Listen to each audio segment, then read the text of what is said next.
Hey everybody, welcome to Kimmel's Irish Pub. Time for another movie review. Tonight's movie, Followed. Yes, another movie about social media and scariness. So this one is about a social media influencer who, in order to get more likes or more viewers or more subscribers, decides to go into like a scary place, a hotel that is haunted, I believe. And, some terrifying things start to happen. The reason I'm looking at my phone, I don't know if I recognize anybody in it. So, I don't know. Not too great of a synopsis. It's only 5.0 on IMDb, but only 705 people have reviewed it so far. So, there's opportunity here. Could be good. Could be bad. I don't know. And it's an hour and 36 minutes long. So, let me get into it, see if it's any good.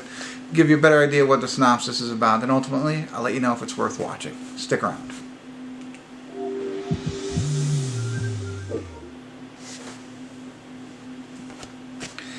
Hey everybody, we're at the credits of Followed, and no check-in tonight, and there's a big reason why. I was afraid if I did a check-in, I wouldn't turn the movie back on. Yeah, it's the acting in it from everybody is terrible. I mean, it is. Oh, they try and they make it like a Blair Witch, right? Or is it first-person camera or whatever? So the guy's like a vlogger, and he does all these scary things, or he's big on, reporting things like that on his vlog, and he gets the opportunity to get sponsored if he gets 50,000 subscribers. And then he asks everybody where should he stay. He's supposed to stay in his hotel. It's supposed to be haunted and stuff like that. And there's a big history behind it. And so he recruits 3 of his friends. There's the editor, the sound girl, and the cameraman to all come. And of course when they get there, all kinds of stuff happens that's scary. And the one thing I will say, there are somewhat scary images, I would think. The lights being off is kind of, ooh, you know what I mean? There are some scary jump moments, imagery, that I think work well, and can create a little fright for you. But the scariest thing is the acting. It was just, it was cringy for me. And I don't know if they try and create that Blair Witch first person perspective stuff. Like, if I remember correctly, Blair Witch was a long time ago. When you watch that, you really think they had the whole scam going, and it was like almost real. Like they tried to make it feel it was real, and maybe that has ruined it for every other movie that has tried to do this. But that one I felt was done okay, because you didn't feel like they were acting. And this one, you can tell, you know what I mean? It's not at all trying to be fake, but it is trying to be fake. You know what I mean? I don't know. It's not trying to fool you. I mean, I think this movie is blatant in the fact that, hey, we're just pretending this is a documentary and we're actors in it, kind of thing. But yeah, it's just so bad. So, that's all I got. That's all you need to hear. There's an interesting story on maybe why the hotel has some intrigue, some mystery behind it, and everything that's happened there to make it haunted, although it's still open and you can choose to still stay there.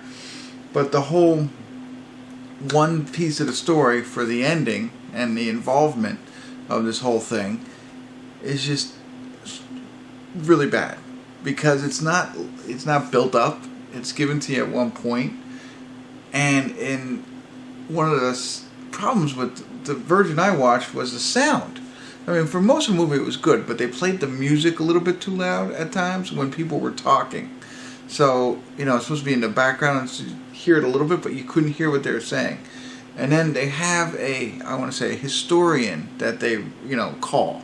He visits him, he interviews him for a little bit, he tells him a little bit about the hotel, then he calls him from the hotel. On both phone calls, first of all, the first one was like a Skype or whatever, you couldn't hear what he was saying. And I didn't really care that much, because I was like, okay, this can't be the basis of the whole movie. Well, it is. So you have to listen. If you do, ignore my advice and watch this movie, make sure you turn it up so you can hear what he says there, because it's important to the way the movie plays out. And then he calls him again on the phone a little bit later in the movie, and that is purposely kind of vague. I get that. They cut it in and out. It's still hard to hear him. But, they do the cutting thing, you're breaking up kind of thing. That deletes part of what he's saying. I get that. but the volume in the beginning you can't hear through. At least I could. So that annoyed me, and that was because of the way the sound was shot. I don't think it was done on purpose. There you go. That's what I got for you. I'm definitely around a 3 or a 4 for this one, and maybe a little bit more of a 4 because, like I said, some of the imagery and the scariness of it at times was pretty okay, but the acting, ugh. Okay, I apologize for them. Everybody's trying to make a buck around here, so there you go. That's it. That's all I got. I won't go into it any further. Check it out if you want to. I would not recommend it. I'm sure there's a lot more out there that you could see that you might enjoy.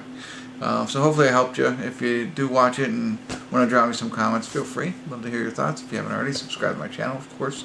Tell all your friends. And make sure you followed me. Get it? Oh, that's the other piece of it. As those words just came out of my mouth, I just realized how bad. Like, he does it throughout the whole movie. It's all about, like, him making a YouTube channel. And, you know, yo, it's Drop the Mic is his name. And it's like, is that how I sound? Oh, gosh, I hope not. It almost makes me want to quit doing this. So, check it out. And let me know your thoughts. That's it. I'm not saying any more. Thanks for tuning in. Kimball's Irish Pub.